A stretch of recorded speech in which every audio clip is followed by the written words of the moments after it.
Yeah, so I was started at the age of 5 when I was first sexually abused by a family member.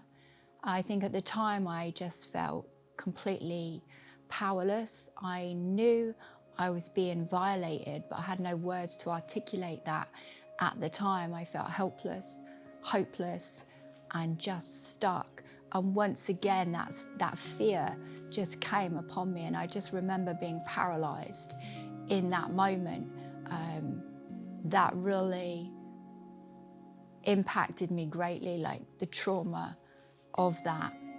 I remember after that event just completely breaking down and just sobbing and sobbing, and ongoing abuse over the years by female and different males associated with the family just intensified that sense of shame and just made me feel like I must have the words victim written on my forehead. And I came to really believe the lies that it was my fault, that I was bad on the inside, that I had done something to deserve this, and this was happening to me because there was something wrong with me.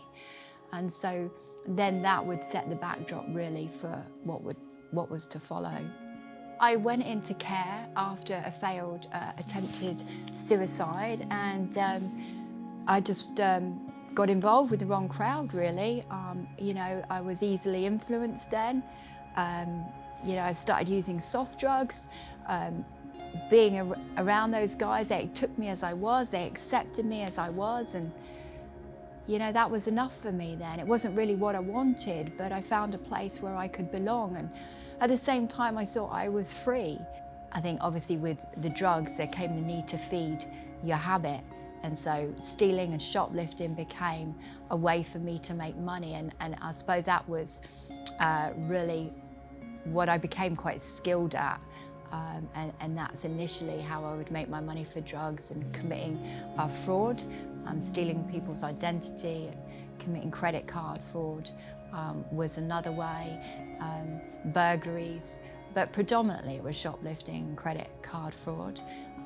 Really, during my addiction, I was completely obsessed, and that obsession ended up possessing me.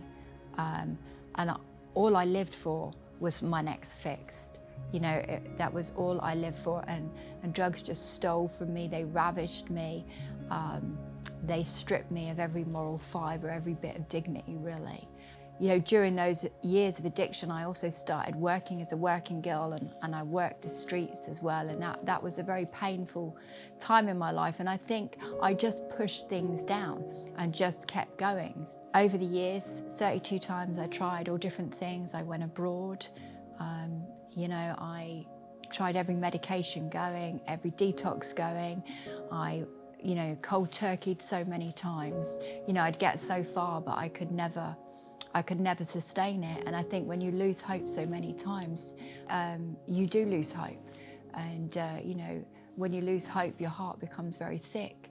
I ended up on my way to South Wales to this Christian rehab. And it was while I was there that I was taken to a meeting, to a Christian meeting.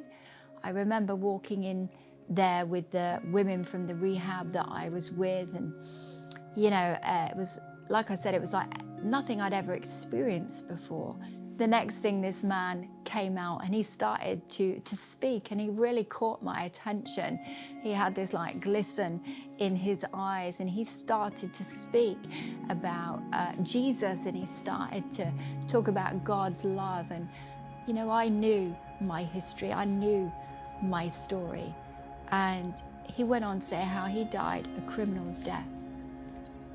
And I thought, well, I knew I was a criminal, but yet Jesus willingly stood in the gap for me, and he took the punishment of my wrongs upon himself so that I could go free, that I could have a fresh start. And I knew I needed a fresh start. But I know that as he was speaking, something was tugging on my heart, and I wanted that fresh start. As I left there, it was almost like I was walking on air, and I couldn't articulate it all, but I knew something had changed. Something was different. I remember getting on the bus and going home, and I remember thinking my life will never be the same again. and went back to the rehab, and that was all well.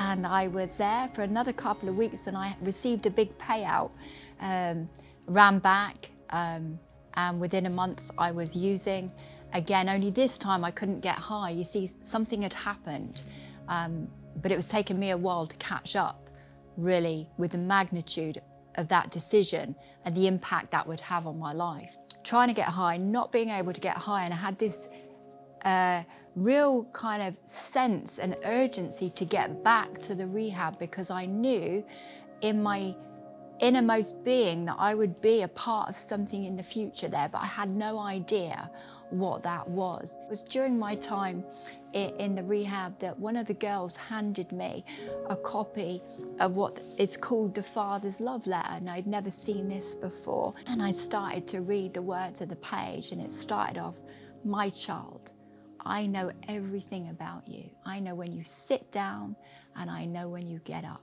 There's not a thought in your head that I don't know." You know, basically, to paraphrase it, what this letter was saying is, I've seen everything. I've seen what you've done, who you've done it with. Don't forget, you know, I knew that the corners that I'd stood on, you know, the men that I'd been with, the people that I damaged, the things that I'd stolen. You know, yeah, I knew bad things had been done to me, but I was responsible for a lot of pain and a lot of damage. And as I continued to read, and to paraphrase it again, God was saying, you know, I've seen it all, but I love you. I love you, and I know everything about you. And I remember asking Jesus, I'm sorry, and asking him, saying, will you come into my life? Will you clean me up? Will you help me to follow you? And as I did that with my whole heart, I felt like, oh my goodness, I felt like a peace like I'd never known. I never knew how anxious and restless I was until I experienced his peace. I felt like a virgin again. I felt like I'd had a bath on the inside, completely cleansed. It was such a moment, but I think the biggest miracle for me out of that whole experience in that moment was I never desired to use again. Like, I was a woman possessed by my addiction. Really, I was powerless over it. I had tried again and again. And even in the rehab, you know, I still had the mindset of an addict. But that day, I was set completely free as I just surrendered it to Jesus. And I can honestly say, like, from that day to this day, I've never, ever, even for a second, been tempted with drugs. Or I've been tempted with other things, but never with drugs. Jesus completely set me free. And I knew that my life would never be the same. And I love this verse in the Bible that says that Jesus binds up the wounds of the broken. And it just reminds me that when we get injured or hurt, how, you know, if we you know, gash a leg or something, we bandage it up until it's well. And Jesus is like that. He holds us together while we heal until we're restored and well. Can you believe it? I ended up becoming the manager of the rehab for 5 years. I, you know, helped other women and looked after them, and, you know, used to go into the prisons. And, you know, God has just taken me on an incredible journey of restoration, and all that he's done in my life, you know, I've been able to give that back to others in the same situation. Today, life looks very different. I minister in a church in Bristol. Just recently, I felt a prompting by God to write my story. That was during lockdown, and I've done that. And that's, you know, 2,500 copies have gone out into prisons, you know, just to bring that message and that story of hope that, you know, nothing's impossible, and no situation is too broken or beyond hope for God to restore if you'll allow him into your story.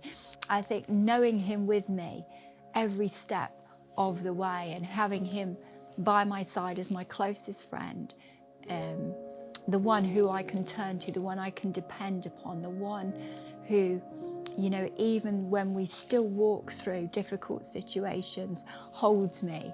It's not always easy.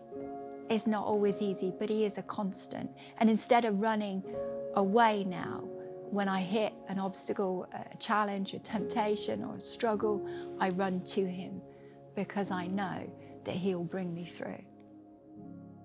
If there is anything that has resonated with you in this video, we believe that Jesus can make all the difference. Don't hesitate to respond. We would love to chat with you.